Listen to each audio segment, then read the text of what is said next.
औज़ुबिल्लाहिमिनश्शैतानिर्रजीम बिस्मिल्लाहिर्रहमानिर्रहीम। Dear students, अस्सलाम वालेकुम।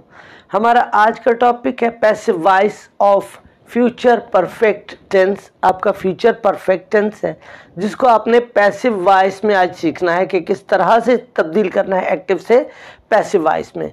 जिस तरह डियर स्टूडेंट्स कल आपको मैंने बताया था कि आपके पास्ट परफेक्ट के जो सेंटेंस है उसके टू पार्ट्स भी हो सकते हैं और सिंगल भी हो सकता है। ऐसे ही आपका फ्यूचर परफेक्ट जो है टेंस वो दो पार्ट्स पर मुश्तमिल हो सकता है और ऐसा भी हो सकता है कि वो सिंगल पार्ट पर ही मुश्तमिल हो। तो मैं कोशिश करूंगा आपको हर तरह से क्लियर करूं ताकि आपको समझ आ जाए। लेकिन इससे कबल कि हम पास्ट इसको जो है वो पैसिव में चेंज करें, ये जानना ज़रूरी है कि फ्यूचर परफेक्ट के हेल्पिंग वर्ब्स क्या होते हैं। तो आपको ये बात मालूम होगी, आप चूंकि टेंसेस पढ़ चुके हैं कि विल हैव और शैल हैव, इन दोनों में से कोई एक आप हेल्पिंग वर्ब इस्तेमाल करते हैं अपने फ्यूचर परफेक्ट के अंदर। लेकिन जब आप इसको पैसिव में चेंज करते हो तो पैसिव के जो होंगे उसमें आपने विल हैव और शैल हैव के साथ आपने बीन का इजाफा करना है। हर परफेक्ट में बीन का इजाफा होता है। तीन तो परफेक्ट ना सारे, प्रेजेंट, पास्ट और फ्यूचर, तो तीनों में बीन का इजाफा होता है। और जो पैसिव वॉइस है उनके तमाम पैसिव वॉइस में हमेशा थर्ड फॉर्म लगती है वर्ब की, थर्ड फॉर्म ऑफ वर्ब। ये तो एक क्लियर बात है, ठीक है। अब नोटेबल बात यह है, जो बाज़ औक़ात आपको अगर टेंस करेक्ट इनकरेक्ट दिए जाएं कि आपने करेक्शन करनी है किसी भी लेवल पर इम्तिहान में, तो आप विल के साथ हैज़ और शेल के साथ हैव लगाने का सोच रहे होते हो, या स्टूडेंट्स जो है इसमें परेशान हो जाते हैं कि दोनों के साथ हैव क्यों लगा, विल के साथ भी हैव और शेल के साथ भी हैव। तो आपने ये बात नोट रखनी है। बाकी आगे हम सेंटेंसेस हैं कुछ एक्टिव वॉइस के, उनको पैसिव वॉइस में चेंज करके समझने की कोशिश करते हैं। आपके पास सेंटेंस है the pen will have rung the bell, ठीक है। The pen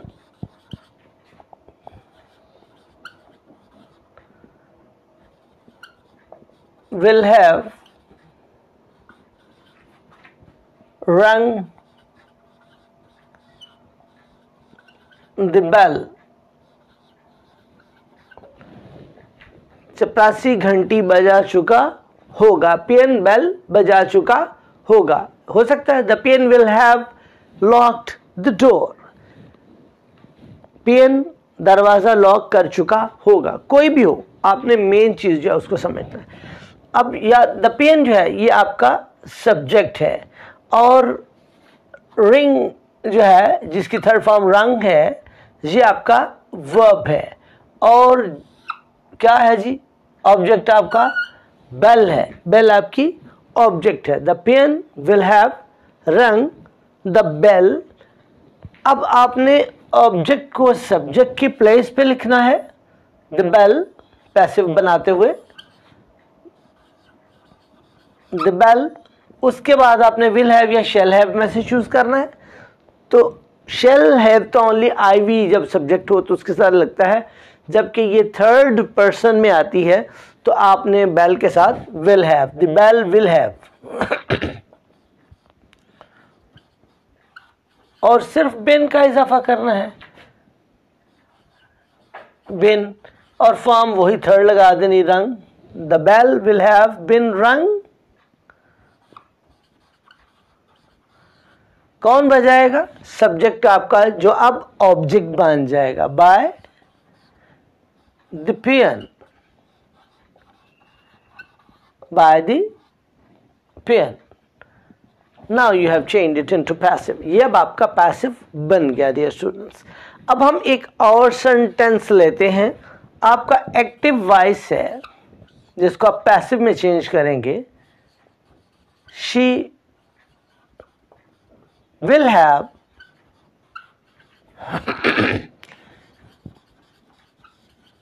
fulfilled her promise, वो अपना प्रॉमिस पूरा कर चुकी होगी।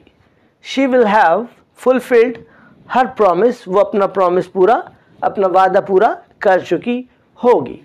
तो इसमें ये सब्जेक्ट है, फुलफिल वर्ब है, और ये जो हर प्रॉमिस पूरे का पूरा है ये आपका ऑब्जेक्ट है, उसका वादा, उसने उसका वादा, यानी उसने अपना वादा पूरा कर लिया होगा।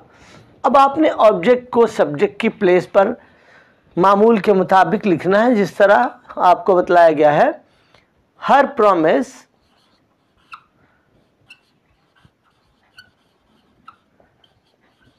अब हर प्रॉमिस के साथ आप विल हैव लगा देंगे रूल के मुताबिक। विल हैव बिन ऐड करना है, विल हैव और शैल हैव के साथ बिन आपने कर दिया। और फॉर्म ऑफ वर्ब थर्ड, ये वर्ब है, इसकी फॉर्म ऑलरेडी थर्ड लगी है, fulfilled. Her promise will have bin fulfilled. किसने फुलफिल किया होगा? आप सब्जेक्ट को अब ऑब्जेक्ट बना रहे हैं बाय हर, शी को आपने चेंज कर दिया। सब्जेक्ट से ऑब्जेक्ट में जब चेंज करना है, प्लेस भी चेंज हो गई और इसका केस भी, उसकी फॉर्म भी चेंज हो गई, शी से हर हो गया। नेक्स्ट आपका एक्टिव वॉइस है, we shall have completed our work.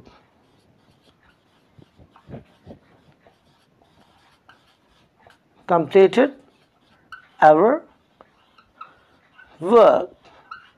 हम अपना काम मुकम्मल कर चुके होंगे। Now you look here. आपने वी के बाद shall have लगाया, क्योंकि आप वी के बाद shall ही लगाते हैं, आई के बाद भी shall have ही लगाते हैं, जबकि यहाँ पर शी के साथ भी विल था, द पेन के साथ भी विल था। अब यहाँ पर चेंज थोड़ी सी आ गई, अकॉर्डिंग टू रूल जो है वो वी शैल हैव ही लगेगा। तो ये आपका सब्जेक्ट है और कंप्लीटेड आपका डियर स्टूडेंट्स वर्ब है, और एवर वर्क ये आपका ऑब्जेक्ट है। ऑब्जेक्ट को सब्जेक्ट बनाइए पैसिव वॉइस बनाते वक्त, एक्टिव वॉइस को पैसिव बनाते वक्त, ऑब्जेक्ट को आप बनाएंगे आप सब्जेक्ट। तो our work you will write here in the very beginning,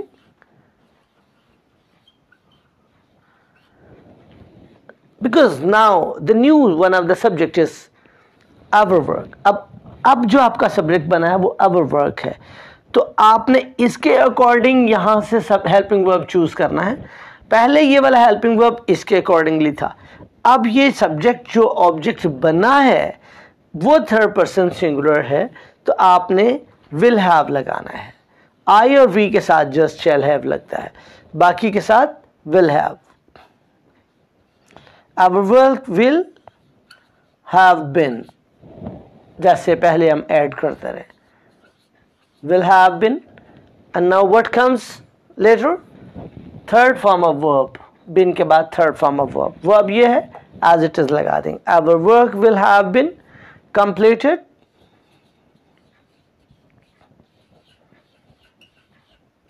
bye, किसने किया? सब्जेक्ट को आप ऑब्जेक्ट बना देंगे, वी की प्लेस भी चेंज होगी और केस भी चेंज होगा, वी से us. Our work will have been completed by us, हमारा काम हमसे मुकम्मल हो चुका होगा, हो गया होगा वगैरह। अब one more example can also be taken that may help you come to know that what to do when such type of the sentences come in your exam। कि आपके इम्तिहान में अगर इस तरह का जुमला कोई आ जाए तो ऐसी सूरत में क्या करेंगे? The police will have, कैसा जुमला?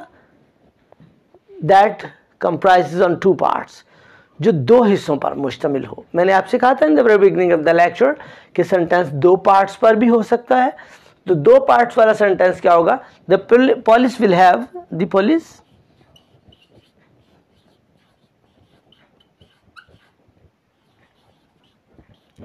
will have caught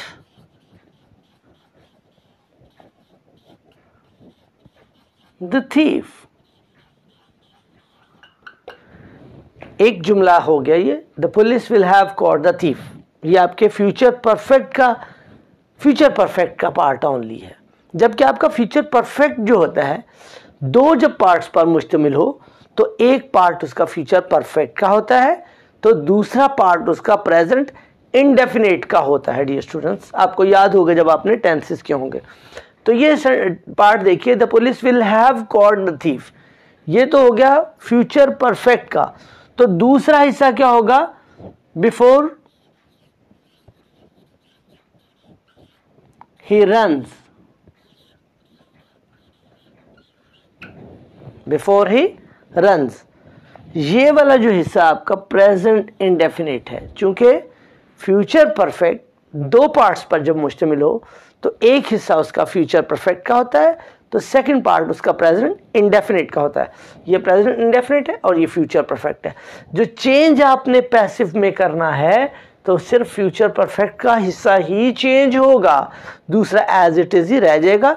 जैसे लास्ट लेक्चर में हमने पास्ट परफेक्ट को करते हुए सीखा था, बिल्कुल ऐसे ही इसमें भी सब्जेक्ट ये है, ये आपका वर्ब है और द थीफ आपका ऑब्जेक्ट है। आप थीफ को जब ऑब्जेक्ट को सब्जेक्ट बनाएंगे, इसकी प्लेस पे लगाएंगे, ये आपका सॉरी वर्ब था। तो अब आप जब ऑब्जेक्ट को सब्जेक्ट बनाएंगे तो आप उसकी जगह पे लिखेंगे द थीफ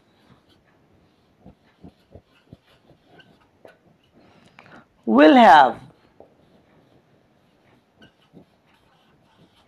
been। अब the thief third person singular है, आपने शैल नहीं लगाया, विल लगा दिया। ओनली फर्स्ट पर्सन यानी आई और वी के साथ शैल लगता है। बार बार मैं आपको बता रहा हूं ताकि आपके बात ये जहन नशी हो जाए कि हमने शैल हैव कहां लगाना। The thief will have been, third form cot.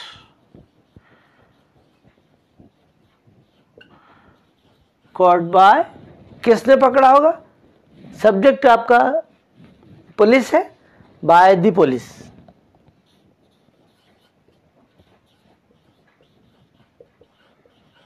बाकी आप पार्ट जो होगा एज इट इज ही लिख देंगे जैसे लास्ट लेक्चर में आपको बताया गया था। Before he runs. लो, इस तरह से आपका ये सेंटेंस जो दो पार्ट्स पर मुश्तमिल है डियर स्टूडेंट्स, आपको आज के इस लेक्चर में फ्यूचर परफेक्ट में ये बात भी पता चल गई। उम्मीद करता हूँ आपको आज का ये लेक्चर इन्फॉर्मेटिव लगा होगा।